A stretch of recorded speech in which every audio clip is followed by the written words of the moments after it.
안녕하세요. 카이마 밀리터리 인사이트 아나운서 노은청입니다. 오늘은 6.25 전쟁 시 학도병, 노무자, 그리고 심지어 군마까지 동원을 해서 지켰던 총력전 상황과 그리고 그 숨은 뒷이야기에 대해서 이야기 들어보기 위해서요. 카이마 전문 연구위원이신 김충남 박사님 다시 한번 모셨습니다. 네, 박사님 다시 뵙게 돼서 반갑습니다. 네, 오늘은 또 여쭤볼 게 많아요. 근데 처음에 드릴 질문이 그 중동 전쟁 때 당시 유학 중이었던 이스라엘 학생들이 그 귀국을 해서 참전을 했던 사례가 굉장히 유명한데요. 우리나라도 6.25 당시에 우리 청년들이 어떤 모습으로 활동을 했는지 궁금합니다. 사실은 이스라엘 청년들의 애국심이 세계적으로 알려져 있죠. 그런데 그와 반대로 자기 나라가 어려운데 청년들이 도망을 가서 패망한 월남 같은 사례도 있습니다. 그런데 우리나라 청년들은 이스라엘 청년보다 훨씬 더 정말 애국심을 가지고 전쟁에 임했다, 이렇게 말씀드릴 수 있습니다. 그 대표적인 예가 제1동포 청년 642명이 그것도 한국군이 아닌 일본에 있는 미군 부대에 자원 입대해가지고 한국에 참전하겠다. 그래서 이 사람들이 2주 동안 군사 훈련을 받고 인천 상륙작전에 그 미군과 같이 투입이 돼서 그 전쟁 동안 계속해서 전쟁을 했는데 일본이 재입국을 허가를 안 했어요. 그래서 일본에 돌아가지도 못하고 평생 한국에 사는 일이 있습니다. 이 중고등학생들이 교복을 입고 자원 입대를 했어요. 그 중고등학생 18세 이상은 다 징집이 되니까 15살, 17살 되는 학생들, 그리고 소녀들, 그 다음에 청년 단원들, 이런 사람들이 입대를 했어요.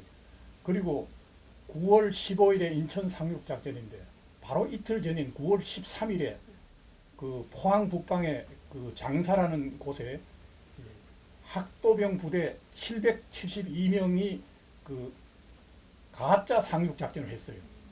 그건 뭐냐면 북한군으로 하여금 여기에 지금 상륙작전을 하는 모양이라 가지고 그 대구라든가 이제 영천 뭐 이런데 이제 거기에 아주 밀렸는데 후방을 위협을 하니까 이 북한군이 뒤로 좀 물러나고 거기 이제 보급로가 막히고 혼란이 생겼어요. 이 상륙작전 때문에 인천 상륙작전이 사실은 성공을 할 수 있었어요. 그렇군요. 근데 들어보니까 좀 마음이 안쓰럽기도 하고 그 무명 용사하신 분들께 진심으로 경의와 감사를 표현하고 싶어요. 근데 사실 전쟁 당시에는 제가 듣기로는 물자 보급 이런 것도 굉장히 중요하다고 얘기를 들었는데 저희 그 6.25 전쟁 때 지게부대라는 걸로 이런 물자를 보급했다고 들었어요. 예. 어떤 부대인지 좀 설명 부탁드립니다. 미군 같은 경우에 그 탱크와 장갑차와 그다음 추럭으로 막 이렇게 달려가서 이제 전쟁을 하는데 우리나라는 이 산악이 엄청 많지 않아요. 그런데 수십만의 군대가 산 고지에서 싸우는데 거기에 포탄은 누가 날라주고 거기에 총탄은 누가 날라주고 식량은 누가 날라주는 거예요. 그러니까 이것이 사실은 굉장히 큰 문제인데 한국과 같은 산악 지형에서. 그런데 당시에 이제 미군이 와서 이걸 좀 지원을 해달라. 그래서 노무자를 이제 그 요청을 했는데 처음에는 이 노무자들이 등짐을 지고 이제 산을 올라가고 했어요. 그런데 나중에는 지게를 지고 이제 올라가니까 훨씬 편하게 이제 잘 되니까 사실 그 미군도 지게를 지고 다니고 했어요.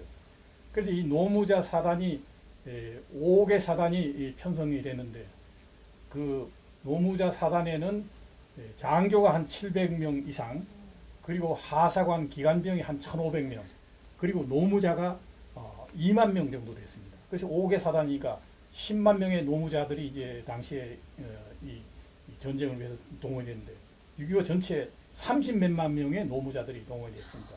그래서 이 사람들이 보통 6개월 내지 1년 이상을 근무했고 당시에 징집 대상 연령이 아닌 35세에서 45세가 주로 대상이 됐지만은 그때 뭐 전쟁 때니까 이렇게 청년들이나 노무자뿐만 아니라 어떤 말도 동원이 돼서 전쟁을 치렀다고 얘기를 들었어요. 근데 이 군마가 무슨 훈장까지 받고 또 하사까지 올라갔다고 얘기를 들었는데 이거 어떤 말이길래 이렇게 대단했을까요? 예, 이건 아주 유명한 얘기입니다. 근데 말씀드린 바와 같이 이 미군이 와서 이 보급 물자를 이 산고지로 실어 오르는 게 이제 큰 문제인데 아마 한국에 있는 큰 말을 비롯해서 조랑말까지 그 사람들이 아마 사가지고 동원을 했을 것 같아요.